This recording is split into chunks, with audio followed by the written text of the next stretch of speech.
Le profil recherché ou profil type d'un élève Défisport, c'est un élève qui a envie de découvrir puis de pratiquer une multitude de sports. Puis qui a aussi envie de relever des défis, peu importe celui qu'on va lui proposer.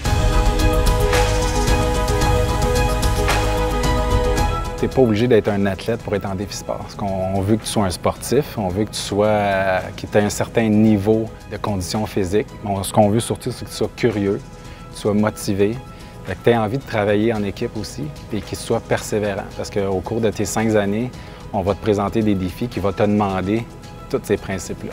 Le programme Défisport, l'adversité, la persévérance, la rigueur, c'est les grosses fondations du programme parce qu'on va te mettre dans des situations d'échec. On va te mettre dans des situations que tu ne réussiras pas. C'est parfait. Mais c'est d'apprendre à gérer ça puis d'apprendre à surmonter ça. Je ne crois pas qu'il y ait un programme aussi unique dans le système scolaire au Québec. Et moi, je pense vraiment que les activités qu'il y a, c'est pour nous ouvrir nos horizons sur des choses qui n'iraient pas naturellement par eux-mêmes, puis vraiment nous dépasser, tout le temps dépasser. Il faut toujours se dépasser en Défisport, sinon c'est pas assez. On va t'amener à repousser tes limites, on va t'amener à aller plus loin de ce que tu es capable de faire habituellement. Fait que, oui, il va y avoir besoin d'une détermination, il va y avoir besoin de l'organisation, une certaine rigueur, mais naturellement, le programme et tous ces acteurs vont t'accompagner dans ça pour y arriver. Qu'est-ce que j'aime du programme d'histoire, c'est que les gens sont ouverts d'esprit parce que c'est pas tout le monde qui est bon en sport. Après ça, avec les années, tu t'améliores dans ces sports-là. Puis, mais on change de beaucoup de sports, puis là, tu apprends de nouveaux sports. Au premier cycle, en secondaire 1 et 2, c'est multisport. Là, l'élève est plongé dans une multitude de sports. On parle de sport intérieur, sport de gymnase, sport gymnique, aquatique. Ça, c'est pendant 2 ans. Ce serait plus facile de dire les sports qu'on ne fait pas que ceux qu'on fait. En secondaire 3, on met tout ça de côté, puis là, on s'en va vers le plein air. Fait que là, pendant 1 année complète, on dédie nos apprentissages en lien avec les activités de plein air. On parle de randonnée pédestre, vélo, ski de fond, escalade. Tout ça aussi avec les principes de vêtements, alimentation en plein air. En secondaire 4-5, encore une fois, on met ça un peu de côté, puis là, on va plonger les élèves dans un choix d'options, un choix de 3 options qu'ils vont pratiquer pour les 2 dernières années de leur cycle du 2e cycle. Fait que là, pendant 2 ans, ils vont pratiquer environ 5 à 6 disciplines. Imagine-toi une atmosphère où c'est pas de la compétition. Tout le monde fait plus se pousser pour que tout le monde puisse atteindre leur plein potentiel, le niveau qu'ils pourraient atteindre.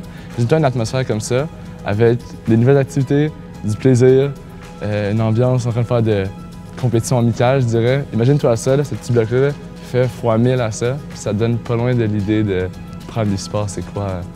Bien souvent, quand j'ai des sports dans une journée, c'est toujours genre, c'est comme la chose que j'attends genre dans la semaine. C'est ça que j'attends. Ça me met un sourire dans ma face, puis genre, je suis comme, let's go. Ça nous permet vraiment de se défouler puis avoir du fun. Puis c'est vraiment plus facile pour moi, surtout avec mon hyperactivité. Quand je retourne en classe, ça me permet de me calmer puis vraiment me concentrer à ma tâche de classe. Parce que je me dis, j'ai eu mon défi sport, là, pas concentre-toi à l'école. Il te reste 2 cours après la fin de la journée, tu es capable de te concentrer. Parce que si j'avais pas de défi sport, sincèrement pour moi, ça serait dur de juste rester assise à mon bureau puis écouter les profs à journée longue. Genre, mes journées qu'il n'y a pas de défi sport, que j'ai rien, c'est une longue journée pour moi de rester concentrée. Le lunch, c'est la période que je peux bouger si j'ai pas des sports. Mais avec des sports, ça me vraiment permet de me bouger, de me sortir mon énergie, de me fatiguer. Que ça, j'arrive en classe, puis je peux faire mon travail, puis après aller à la maison. Ça m'a vraiment aidé, sincèrement. Au début, genre en secondaire 1, mais en secondaire 2 un peu, de voir que d'autres mondes réussissaient dans des sports, puis que moi, j'avais de la misère, ça me piquait l'orgueil un peu. Je sais bien qu'il y a un très gros orgueil à la base. Donc, de voir, c'est ça, que moi, j'échouais, puis les autres réussissaient au début, sans effort, tout ça. J'étais comme, voyons, ça passe pas dans ma tête. Donc là, ça me faisait juste utiliser ça comme motivation pour réussir, puis pour l'avoir. Maintenant, le fait d'avoir accepté pour la première fois de ma vie à me lancer dans des sports où je suis clairement pas bon, clairement pas dans les meilleurs, ça, je trouve que c'est une des plus grosses réussites dans le programme. Je suis vraiment content de ça. On a des gens qui vont dire « Comment vous faites pour les motiver? » Bien, la motivation, c'est juste « Regarde, on doit aller là. Ça se peut qu'on réussisse pas. Ça se peut fort bien qu'on réussisse pas. » Fait que là, déjà dans l'idée de proposer un défi que tu n'es pas certain de réussir, souvent les gens, ils s'embarquent même pas. Tandis que là, les élèves, ils s'engagent quand même puis ils travaillent plus sur le processus que la réussite. Juste le fait de savoir que peut-être qu'on réussit pas, puis de voir tout le monde s'embarquer, puis quand même plonger les 2 pieds là-dedans pour s'essayer. Je trouve que c'est ça un bel apprentissage qu'on fait ici. On ressort de là puis on se dit « OK, je suis pas sûr de réussir, mais je vais tout mettre en application, tout prendre les outils qui sont à ma disposition pour pouvoir y arriver. » Même si tu as un problème, ils vont venir te voir, ils vont dire « OK, qu'est-ce que tu vas faire? » Je me suis jamais fait dire ça par quelqu'un, mais ouais, ça nous permet vraiment de nous organiser nous-mêmes puis de savoir que plus tard, on peut être capable de se débrouiller. Moi, j'ai plein d'outils que j'ai utilisés depuis tous les cours de sport avec mes profs. Je suis capable de relever des défis que je ne pensais pas que je serais capable de le faire. Fait que sur 5 ans, tu vas avoir grandi. Puis je crois, en tout cas c'est ça notre objectif, c'est de te faire réaliser ou de te faire découvrir qui tu es, qu'est-ce que tu aimes, qu'est-ce que tu aimes moins.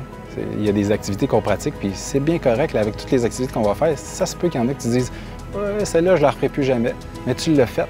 Je pense que le programme te permet de découvrir qui tu es. Puis je pense que quand tu découvres qui tu es, tu es en mesure de développer plus ta confiance en toi, ton ouverture vers l'autre. Il faut toujours que tu sois le meilleur de toi-même. Pas nécessairement le meilleur en sport, dans ce sport-là, mais le meilleur de toi-même.